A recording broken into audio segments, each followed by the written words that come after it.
You've tuned into the Relationship Therapy Podcast with Tony Miller Sr., a podcast designed for couples who are married, couples who are dating, and have marriage in their future. We will guide you to the principles that will make your relationship better. Stick around.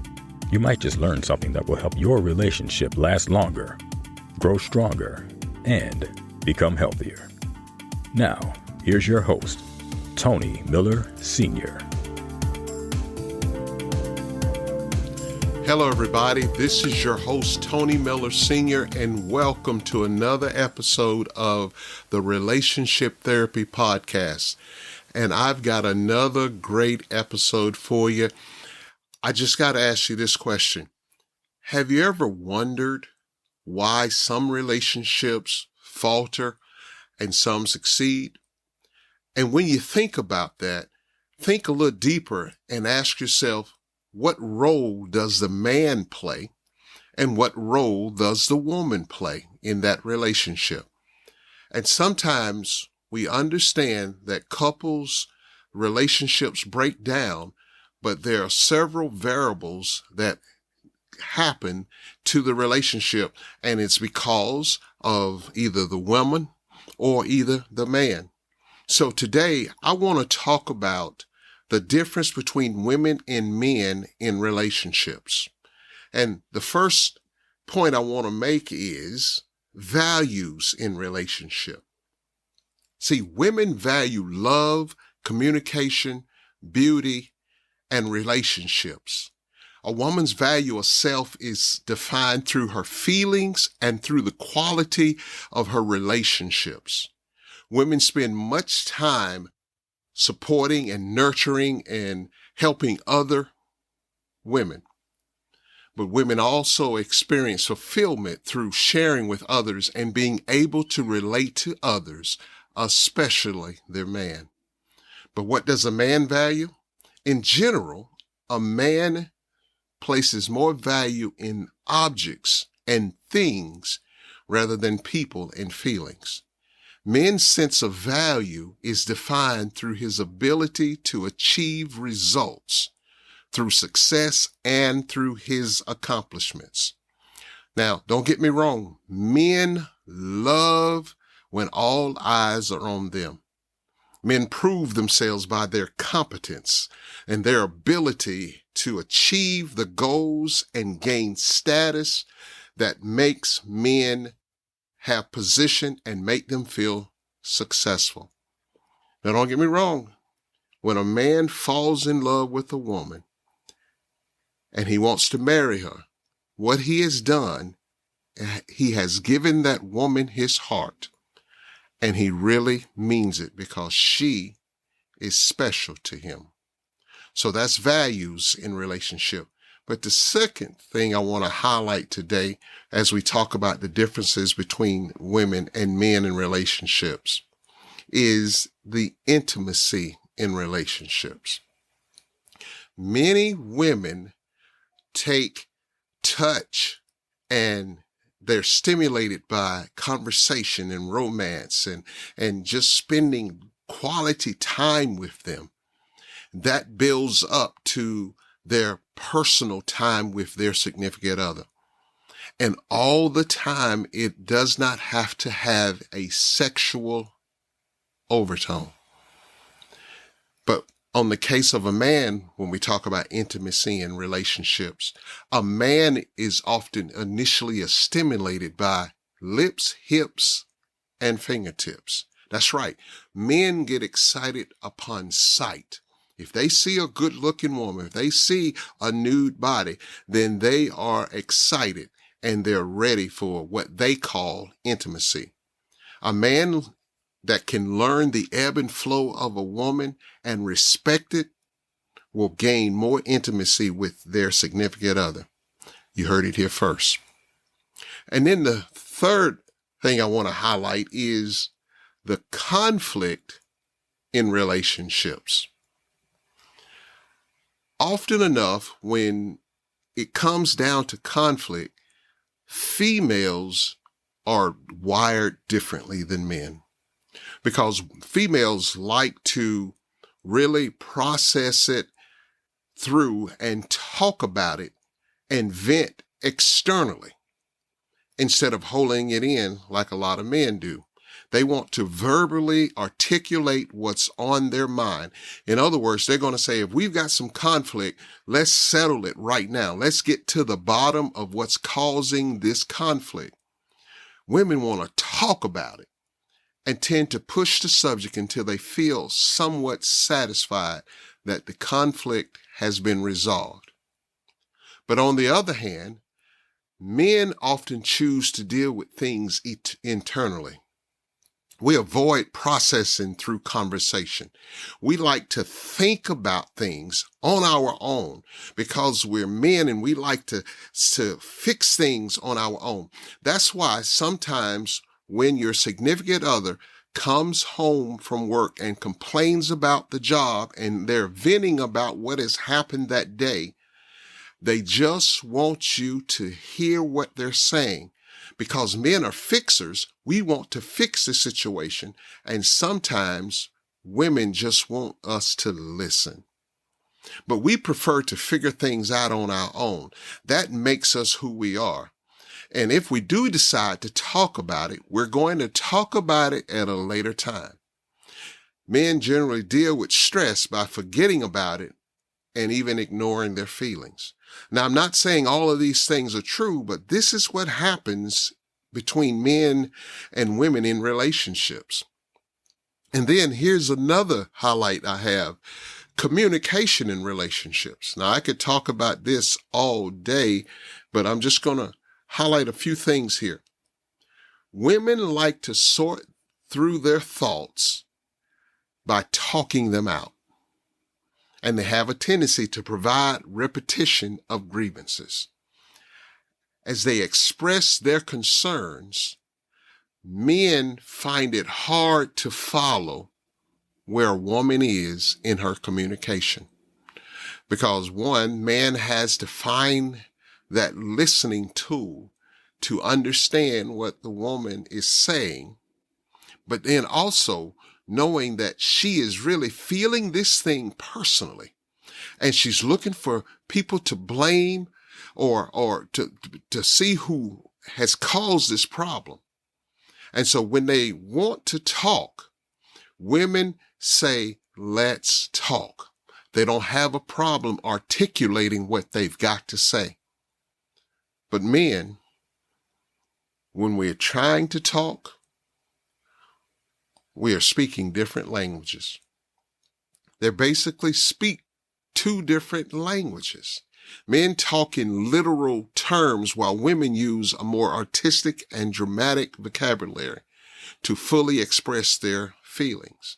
Men like to sort their thoughts out before communicating them and thus become distant and non-communicative as they ponder their thoughts. In other words, men like to go into their little caves and sort out their own problems, and then they'll come back and communicate it. But you have to, women, listen to me, you have to give them time to sort out their problem. But sometimes, men, you've got to bend and communicate right there on the spot. So it takes some compromise so that these differences don't flare up and ruin a perfectly good relationship. So here's another thing: quality needs in relationship. Now, I know roles in relationships and responsibilities have changed over time. It used to be where the man worked and the woman stayed home and took care of the children. But now that has changed. And I'm not saying it's changed for the worse, or I'm not saying it's changed for the better. I'm just identifying the fact that it changed. And these changes, because they've happened, it makes some people feel like even some of these quality needs have changed. But I beg to differ with those that say that. The quality needs for a man and the quality needs for a woman could be two different things. So let's talk about them, because there are two quality needs that a man has and two quality needs that a woman needs. Besides love, women are in need of two things in their relationship. The first need is provision. Now, I'm not saying that women cannot provide for themselves, because we know too many women that are bosses and they're taking care of themselves. But what I'm talking about is knowing that her man, her significant other, her husband has her back financially. Sometimes he's going to supply her needs, and even goes a little further and supplies some of her wants. A woman needs to know that a man will provide for her. And when her man does that and has her back financially, it pushes her into a deeper level of love. The second need, or the second quality need of a woman, is protection. Please listen to me. This is not what you're thinking about. This is not about knowing that the man will beat up some man that harassed her or said something out of the way to her. Now, she expects that, and that's part of the protection, but it goes a little further than that. When you talk about protection for the woman, she wants to know, will you, husband, protect her heart? Can she trust you away from her?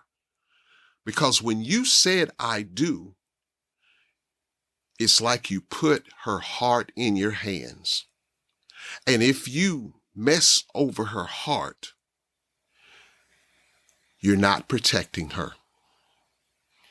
So when you protect her heart and give her TLC, tender loving care, and be in the right place at the right time, doing the right thing, you'll find that this will strengthen the bond between two of you. But I've got two quality needs for the man. Now, besides sex, and we know if I was to give a survey, that would be the first thing that a man says. But besides sex, the man's two quality needs are this one. He craves that he will have support. A man craves support from his significant other, his wife, his woman. He wants her to support his endeavors and his visions and help him reach the goals that has been set for the family. And woman, you need to be there. Wife, you need to be there to help support your man. It helps push him. But also you need to be there to calm him down when his ideas are too far-fetched and he needs to pump his brakes. You need to be there to say, baby, this is not it. You need to settle down a little bit and rethink this thing. Every man needs a woman that will support him and has his back.